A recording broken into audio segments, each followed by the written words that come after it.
Hello दोस्तों, मैं ज्ञानमती त्रिपाठी अपने यूट्यूब चैनल पे आपका स्वागत करती हूँ। आज आपको एक सोहर गीत सुनाने जा रही हूँ। आपको अच्छा लगे तो कमेंट में ज़रूर बताना।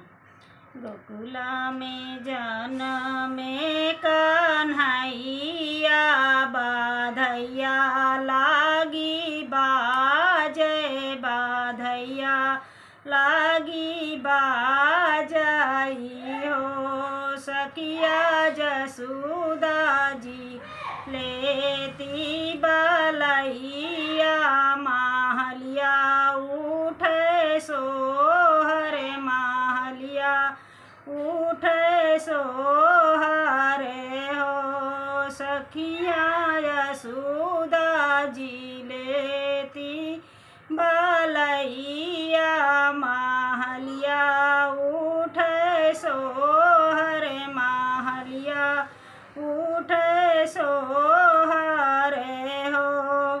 भीतरे मगन नंद रानी, बाहरे नंद बाबा, बाहरे नंद बाबा हो।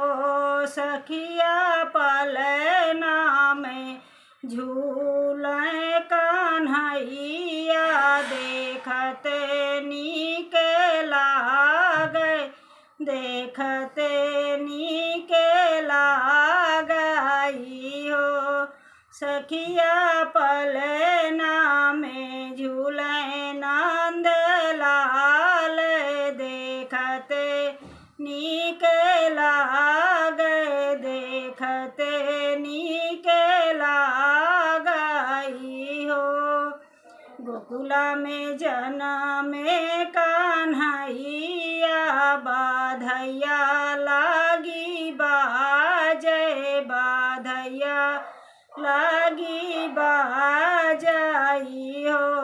सखिया जसोदा जी लेती बलैया, बहुते नीक लागे, बहुते नीक लागई हो।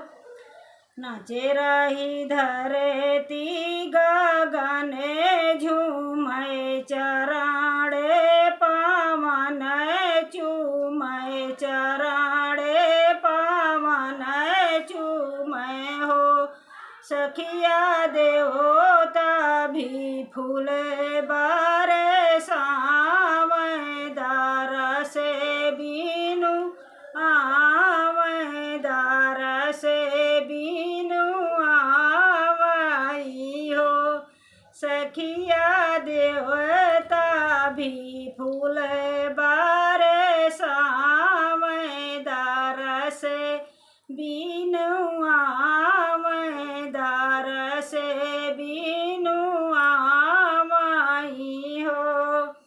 बाल रूप देखें पालन हारी रे, आए त्रिपुरारी रे, आए त्रिपुरारी हो। सखिया देखाए छवि नारे नारी, बिसारे सुधी सारी, बिसारी सुधी सारी ने हो।